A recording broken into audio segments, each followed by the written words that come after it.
السلام عليكم ورحمة الله وبركاته. هرجيسة جوا واو إن بدن واجع على هرجيسة إنا إماد وقلبي أكو هاي وجنبين وا إماد مفانتي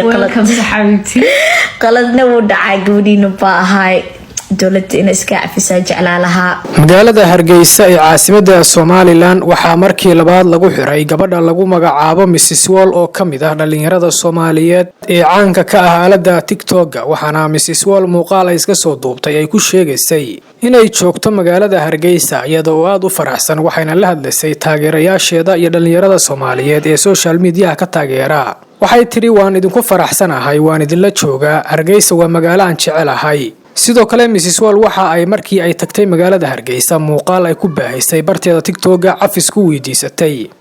ku weydiisatay dawladda Somaliland ayada oo tiri Somaliland waa dalkayga waan jecelahay dawladda waxaan ka codsanayaa inay cafiso Mrs Wall ayaa marka horeysay lagu xiray magaalada Hargeysa iyadoo lagu qabtay aeroboortka magaalada Hargeysa ee Cigaal International waxaana saacado kooban ay ku xanibnayd aeroboortka iyadoo kadib loo soo tarxiilay magaalada Muqdisho ee caasimadda Soomaaliya wararka aan ka helno magaalada Hargeysa waxay sheegayaan inay Mrs Wall hadda ku jidho xabsi ayada oo la damacsan yahay in bari loo soo tarxiilo magaalada Muqdisho waxaana dhalinyarada social media ku qoray dadka Soomaaliyeed ay isweydiinayaan Mrs Wall maxay tahay sababta ay ugu dhagan tahay Hargeysa iyada oo markii labaad lagu xiray maxay tahay sababta ay mar walba u aadayso meel aan laga rabin ee laga xirayo sida la socotaan Mrs Wall waa jecel yihiin dhalinyarada Soomaaliyeed mana ay diidana jiilkeeda ee waxa diidan maamulka Muuse Biixi kuwaas oo ilaa iyo hadda loo qoon sababta ay mar walba u beegsanayaan gabadhan Soomaaliyeed waxaase iska cad in Mrs Wall ay hadda ka hor sheegtay muuqaal ay kal hore ku baahisay barteeda TikTok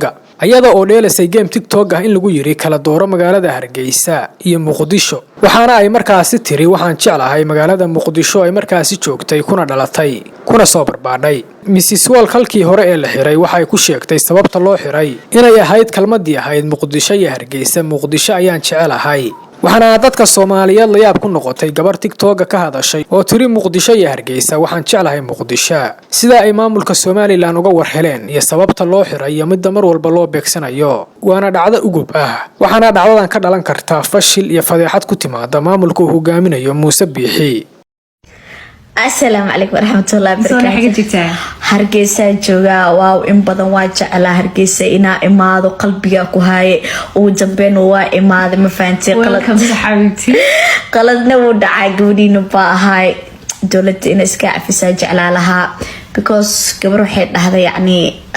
جلق لو ما ديجا قبلينا هاي هرجيسنا واجع على ضد إجعل بابوحة والله ما أنتي يعاوز أسورين أنت تقلقين استاجسي حسام لها welcome to هرجيسة جعل أي قبتين إن جعل أنو نيقبوا واي أنت سنة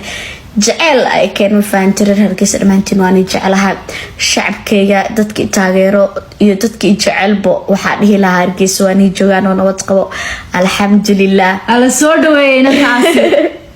isoo weerar Hargeysa aad baan jeclaa wallahi waa kuriyo jiray ugu dambeeyay maanta ilaaha i rumay thank you